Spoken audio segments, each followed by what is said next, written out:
Great. Who's got a microphone over here? Jen? Yeah, there we go. And then if we can get another microphone to the lady in the front, that'd be great. Hello, sir, what's your question? Hi, question for Sacha. Hello. Hi. Great. Wake up. Sorry, I was in character. I think I've got food poisoning. Feeling slightly... Saw the film last night. I was fascinated by Time's accent. Is he and his seconds, are they German? Is that a compliment to German timekeeping, perhaps? Or is he he's Germanic. He's more slightly... Alice in Wonderland. Yeah. He lives, I don't know, he lives under the... He lives in Thingy Land. Yeah, but he's, I don't know, Bavarian-y kind of... I don't know. I've got no idea. For me, he's kind of Bavaria via California. That's why I like him. He's kind of mid-Atlantic. You know, he has that kind of, overly pompous, very emphatic way of talking, where everything seems very crucial, even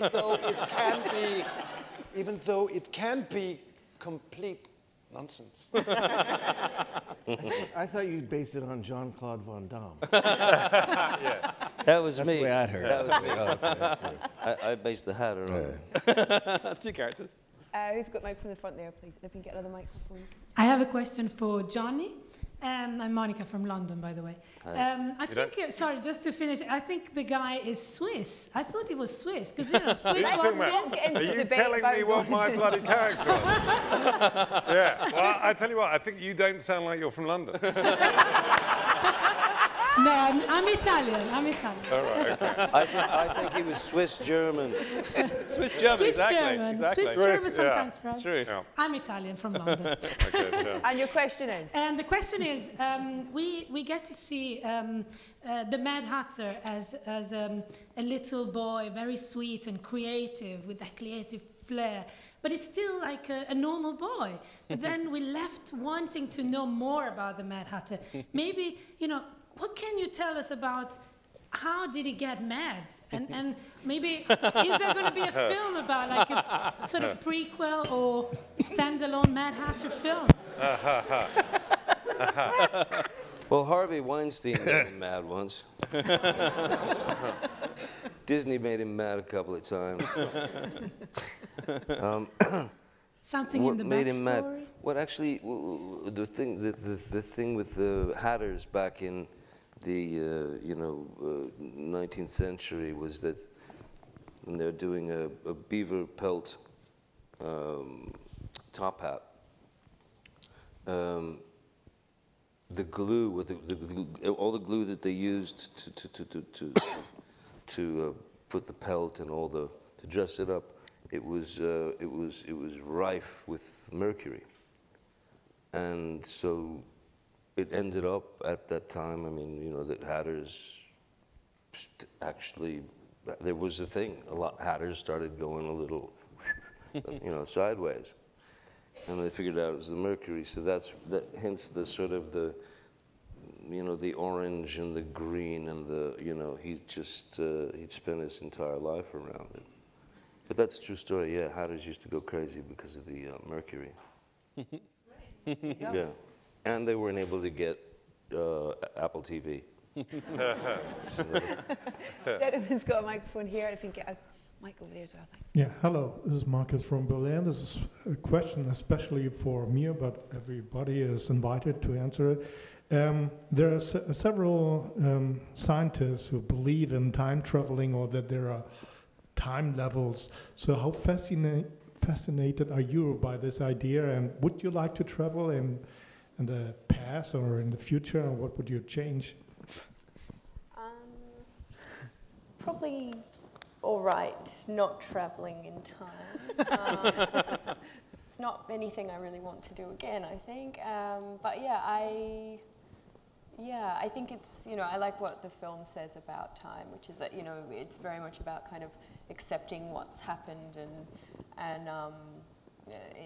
that kind of freeing you to live a bit more comfortably in the present. And but yeah, if I did travel, I'd probably like do something really boring, like I would probably want to be like 1 year old and have someone like look after me and, you know, be in a pram or something. Well, I can do that. Okay. Maybe after this I'm free. Okay.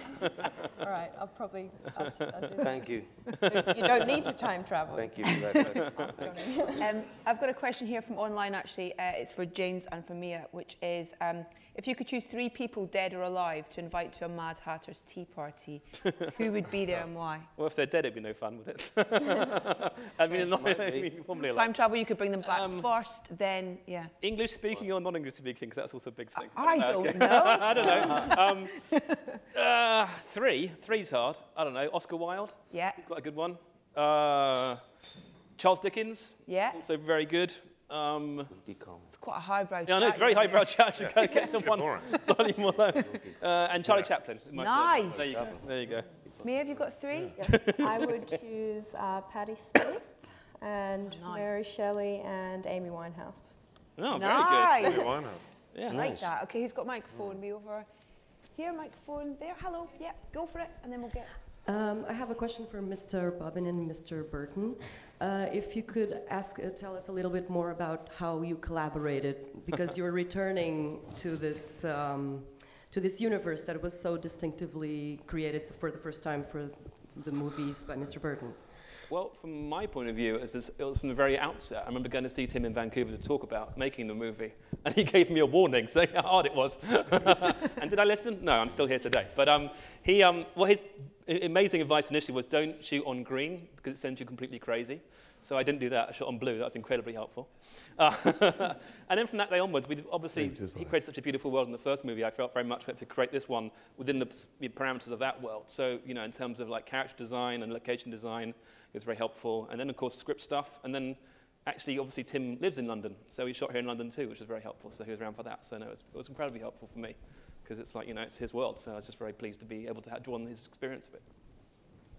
But really important as well for you to make it your world as well. Yeah, no, for sure, no, because obviously I felt that this film is set in a different time period and it's set in different geographical locations. There's a certain different feel I could bring to it to a degree, but I felt it had to stay within the same universe, you know, in terms of course, the characters pre-existed, and I felt that Sacha's character had to very much fit in the kind of, paint box of those people.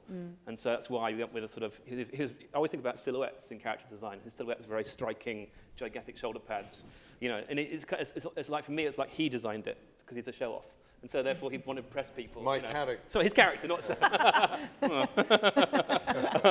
No, so it just felt like he very much fitted into that world, so it was quite a good.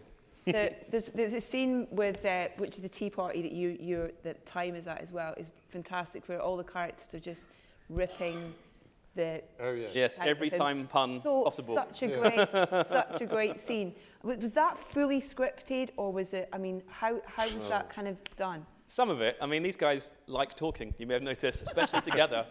And there's a whole, if you ever delve into the depths of the DVD extras, you'll find moments of the two of them just making the noise at each other for about 5 minutes.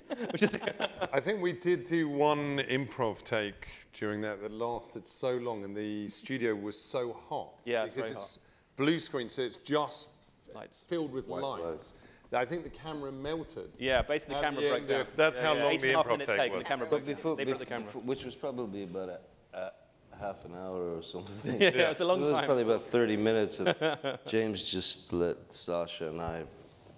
It's the hard R-rated version of Alice in Wonderland. Exactly. And so peripherally, as you're about kind of 15 minutes into this giant improv, and you don't see anywhere that it's going to stop, peripherally, I just saw crew members walking off to lunch. Oh, it's a good sign. Thinking, yeah, we'll probably have to end this. The lights going off. Just everything. But we didn't. Yeah. It was too much fun. Yeah.